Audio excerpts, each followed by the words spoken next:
காட்டில் எல்லோரும் கொழுப்பெடுத்து கண்ணா பின்னா என்று அழைகிறார்கள். சொல்வதை யாரும் கேட்பதில்லை. இங்கு நான் இருப்பதே மறந்து விடுகிறார்கள். இதற்கு சரியான பாடம் புகட்ட வேண்டும். புலியார் அவர்களுக்கு என் முதல் வணக்கம். வணக்கம் வணக்கம் வணக்கம். என்ன இந்த பக்கம்? புலியாரே, தங்கள் அனுமதி இல்லாம தங்கள் காட்டில் ஏராளமான விஷயங்கள் நடக்கின்றன. சுத்தி வளைத்து பேசாதீர்கள். நேராக விஷயத்திற்கு வாருங்கள்.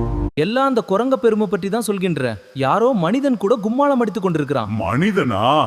ஆபத்தான விஷயமாயிட்டே. ஸ்லோ அண்ட் இதை பற்றி நீங்கள் ஏதாவது ஒரு முடிவெடுக்க வேண்டும். நான் சிங்கத்திடம் பேசி விசாரணை நடக்க முயற்சிக்கிறேன்.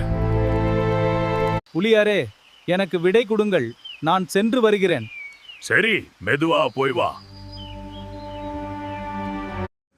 பருந்தானது இவர்கள் உரையாடலை கேட்டுக்கொண்டே வெளியே சென்றது குரங்காரிடம் சொல்வதற்கு. மறக்காம சேனலை சப்ஸ்கிரைப் பண்ணிருங்க. அப்படியே பெல் பட்டனை தட்டி விட்டுருங்க.